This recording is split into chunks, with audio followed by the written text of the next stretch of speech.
Howdy,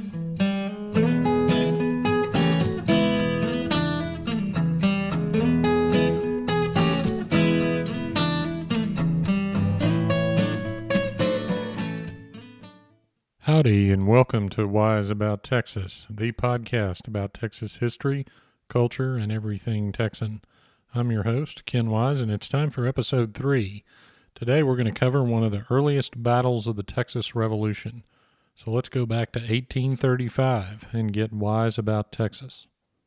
Now here in Texas, we consider the first battle of the Texas Revolution to have occurred on October 2nd, 1835, when the citizens of the town of Gonzales rejected Mexican army efforts to take back a cannon that the army had given to the settlers for defense against the Indians.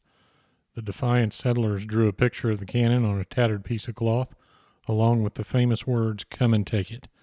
When confronted by the Mexican troops, the settlers fired not only the cannon, but also some rifles, killing 2 Mexican soldiers and sending the troops back to their camp.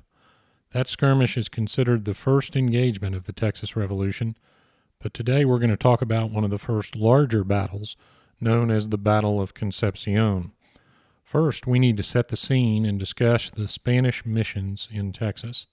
In the 1700s, the Spanish attempted to convert the Indians living in Texas to Christianity and make proper Spanish citizens out of them. To accomplish this goal, they built a series of missions in the territory. The earliest missions were begun in the 1600s, and some of the more famous ones around San Antonio were built in the 1700s. Now, a Spanish mission is often thought of as a church, but it's really much more than that. It's a village. The purpose was to get the Indians of the area to gather and live at the mission. The priest would teach them Christianity, they taught them agriculture, and a generally more settled way to live. Usually, soldiers were also stationed at a nearby presidio, or fort, to protect the mission. The mission in our story today was originally called La Purísima Concepcion de los Hassani when it was founded in 1716. By the way, Concepcion is known as the first mission because of its early founding date. When relocating to an area south of San Antonio, the mission was renamed La Purísima Concepcion de Acuña, but it's now just commonly referred to as Mission Concepcion. The mission church was built in 1755 and today remains much the same as it was 260 years ago. In fact, I was just there last month, and it really is neat to see something that's so well preserved from that time period, especially in Texas. Mission Concepcion was one of a line of several missions on the San Antonio River, south of what was then called Behar, and of course what we now know as San Antonio. Another one of those missions, incidentally, was San Antonio de Valero, which we now call the Alamo. During this time, in late 1835, Stephen F. Austin had returned from an imprisonment in Mexico, and war was clearly on the horizon. General Martin Prefecto de Cos was stationed at Behar with about 750 men. Some were garrisoned in the Alamo, by the way. Austin was in command of the Texas Army at Gonzales, which was about 400 men. The Texans began marching toward Behar on October 13, 1835. Cos had arrived in Behar a few days before to take command of the troops. Cos, by the way, was the brother-in-law of the new Mexican dictator Santa Anna.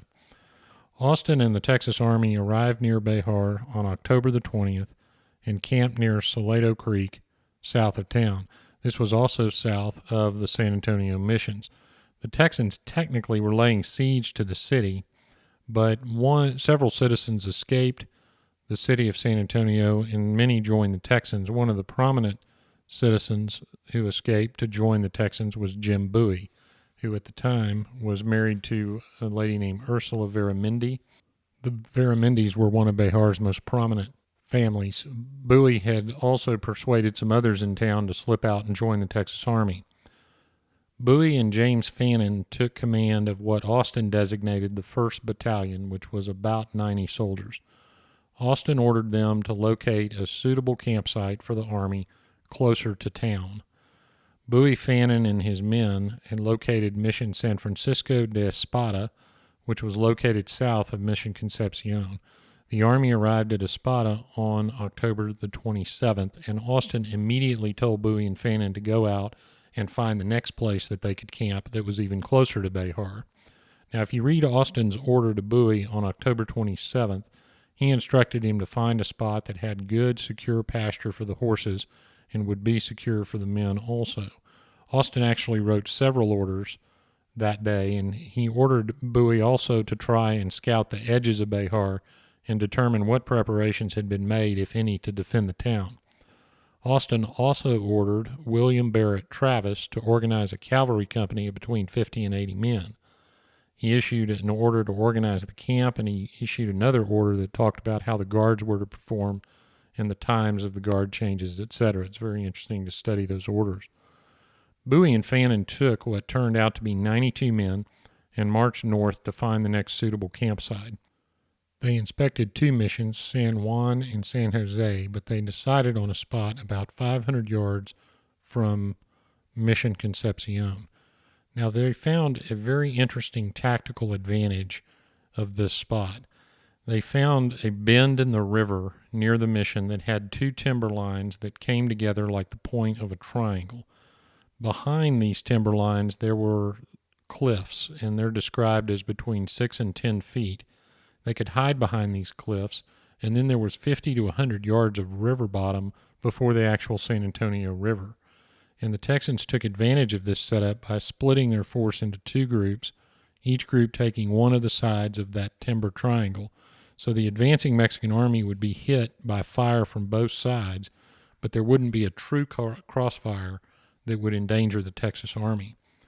Each wing of the Texas Army would have the cliff and the river to their rear. The men would be able to move up and down the line behind the cliffs, and they wouldn't be seen.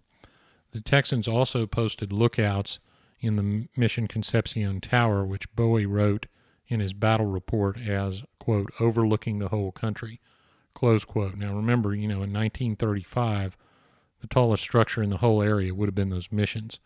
So if you had lookouts in the Mission Tower, they could have seen easily all the way into the town of Behar. During this time period, word had gotten back to Koss that the Texas Army had been split, that the advance group under Bowie and Fannin had moved north, and that Austin's main force remained behind at Espada. So Koss decided to attack at this point, knowing that the army was split. On the morning of October 28th, 1835, there was a heavy fog. It was so thick that none of the guards and not even the lookouts in the Mission Tower could see Koss and the advancing army coming from Behar. In fact, the Mexicans had an advanced guard that rode right up to the Texan line and didn't know it because of the thick fog. The sentinel who discovered these advanced guards was none other than Henry Carnes. Now, Henry Carnes was the man who informed Sam Houston of the fall of the Alamo several months later. He also fought at San Jacinto and later than that distinguished himself as a ranger and Indian fighter. The Mexicans immediately fired on the Texans, and the Texans retreated, all except for Henry Carnes. He charged the Mexican guard and fired on him with his pistol, which actually caused the Mexicans to retreat. Now, remember, back then the pistols were flintlocks. He had one and only one shot. So one can imagine him running at those Mexican guards and shooting that pistol. And luckily they decided to turn around in case there were other Texans. Little did they know he was the only one. Now, there were some shots exchanged, but nobody could see anything for the fog, so the shots really didn't have any much effect. And at that first firing, a couple of interesting incidents. One man had his powder horn shot away, and another man took a musket ball in the stomach, and everybody thought he was going to be killed, but he was carrying his Bowie knife in his waistband, and the ball hit the knife instead of him. So the Bowie knife actually was not only a great knife, but it also worked well as a shield. It's reported, though, that he was bruised so badly he could barely walk, much less fight. Now, shortly after sunrise, the fog finally lifted, and when it did, much to the Texans' dismay, they discovered that they had been surrounded by the Mexican army. So they formed up and used their triangle of timber to their advantage, preparing to fight. About 8:30 on the morning of the 28th, the Mexicans advanced and began firing on the Texans. The Texans had planned to use the cliff to their advantage by creating that situation I described earlier. One man could pop up in front of the cliff, or several men, fire, and then ducked down behind the cliff to reload, while other men rose and fired.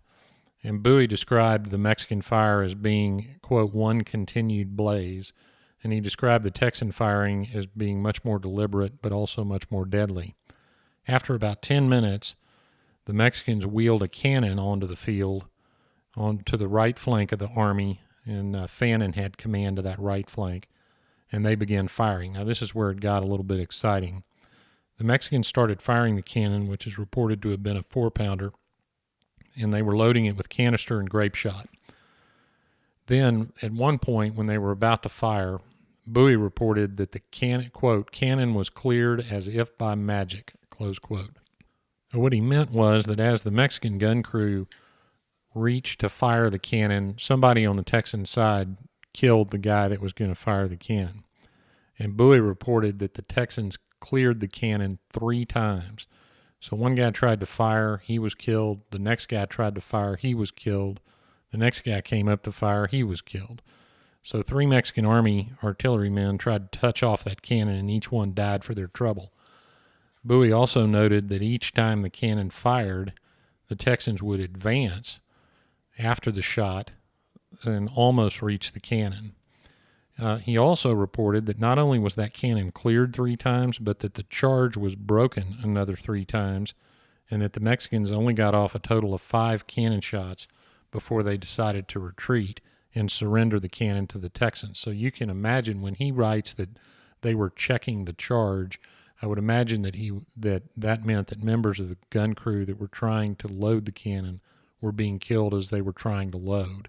So we don't know how many total Mexican artillerymen were killed, but it was enough that they gave up and surrendered that cannon to the Texans.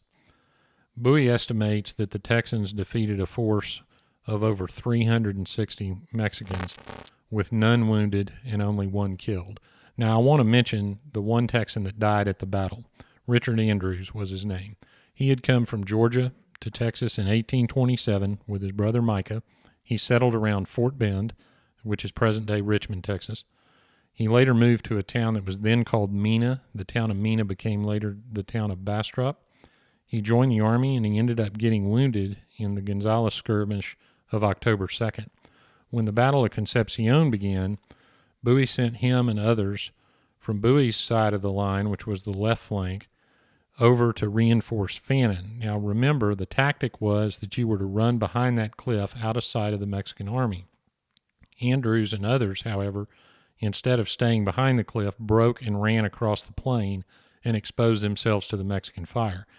Andrews was hit on his left side just below his ribs. Now, one account of that indicated that he was hit by grape shot from a cannon and fell and died almost immediately. But a gentleman named Noah Smithwick, who later wrote his memoirs when he was in his 90s, was at the battle, and he writes that Andrews went down on the field.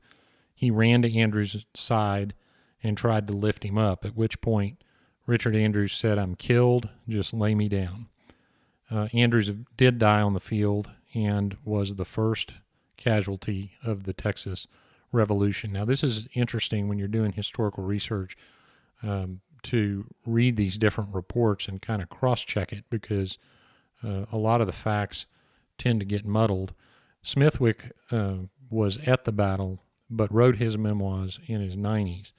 The other account of the battle was in a letter from one of the soldiers who fought for Fannin's company, and he was writing a letter to his sweetheart recounting the battle. So the guy in Fannin's company, where Andrews was headed but never actually reached, was really just writing about what someone had told him happened. And Smithwick was writing presumably as someone who was there at Andrews' side. So it's very important when you're reading these histories to sort of cross-check that, which I always try to do. In any event, Smithwick estimated that about 60 Mexicans were killed in about 10 minutes. He notes only Andrews was killed and another man was slightly wounded, which Smithwick contended in his memoirs was less than the usual results from a bicycle race or a football game. So he wrote that in the 1890s. Sounds like bicycling and football was a lot tougher in the 1800s. Smithwick also noted that the wounded Mexican soldiers were pitifully begging for their lives on the field, lives that Smithwick wrote Texans had no intention of taking. He wrote the following quote about that, quote, "How our humanity was repaid, let Goliad and the Alamo testify," close quote. And you'll learn what that meant when we cover the Alamo and the Battle of Goliad. Austin arrived about an hour after the battle, much to the dismay of the rest of the army who wanted to fight the Mexican army. The friars of the mission petitioned the Texans to allow them to carry off the wounded and dead Mexican soldiers to Behar, and Smithwick also reported that Richard Andrews knew that the battle was won before he died. Bowie also recalled that if he could only have been able to communicate with Austin and gotten the army to arrive earlier, he thinks the Texans would have taken Behar by noon. Reporting the victory to the political leaders, Austin celebrated how brilliant a victory it was against an overwhelming force. Now, it certainly was a great victory and a great start to the Texas Revolution. I'd like to make a couple of observations about this battle. The one casualty, Richard Andrews, died because he basically disobeyed orders along with others and broke across the field in haste. He was just the unlucky one. The Texans were fairly undisciplined and a little bit rash in a fight, which was always a problem throughout the Revolution all the way to San Jacinto, although it seemed to pay off at San Jacinto. And there's one important observation coming out of this battle that I think has some merit. Remember that Henry Carnes ran off the Mexican advance guard just by charging him with a pistol. Also, the measured and deadly accurate rifle fire forced the Mexicans to retreat fairly quickly despite their superior numbers. And I think one thing that some commentators write about is that the ease with which the Texans won this battle might have given them a little bit of false confidence that was manifested later at the Alamo and also at Goliad. The Mexican army, though, also displayed its weakness because their troops lost heart and broke fairly quickly, and we would see that also later in the Revolution. But you got to remember that the Mexican army, to the extent they were trained, had been trained by Spanish officers in what I call European-style warfare. The Texans, on the other hand, were frontiersmen. Some of them had military training, but many of them didn't. And they didn't adhere to the same sort of customs and rules on how they fought their battles that the Mexicans did. And the Battle of Concepcion really showed that for the first time, and we would see it in a much starker fashion later during the Revolution, and it really paid off for the Texans. There can be no doubt, however, that after the Battle of Concepcion, the Mexicans certainly knew how serious Texas was about independence. Now we come to the part of the show I like to call Getting There, where I'll tell you how to go to and see where some of these events occurred. I went to the battleground, and as near as I could estimate where it was, and Mission Concepcion last month to check it out.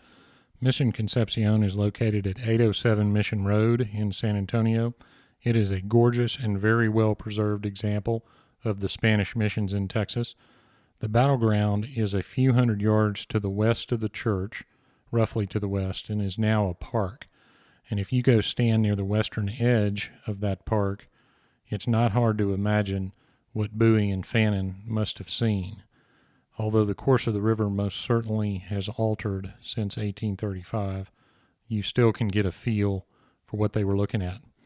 Now, near the playground and pavilion in Concepcion Park is a marker honoring that first casualty of the Revolution, Richard Andrews. Noah Smithwick wrote that they buried Andrews beneath a pecan tree on the battlefield. Now, I don't think his grave has ever been located, but that's something certainly that would be interesting to find. Smithwick doesn't describe specifically the location of the tree, but he did mention in his memoirs that the battlefield had become a cotton field in the 1890s, so the grave likely will never be found. And by the way, Andrews County in West Texas and the county seat is called Andrews, and those are named for Richard Andrews. Well, that does it for episode 3 of Wise About Texas. I hope you know a little bit more about the Texas Revolution. Don't forget to leave a review on iTunes. That helps people find out about the show. Go like Wise About Texas on Facebook, and don't forget to share that page. You can email me with comments and suggestions for episodes at host@wiseabouttexas.com, and tell your friends we're on the web at www.wiseabouttexas.com. So until next time, God bless Texas, and we'll see you down the road.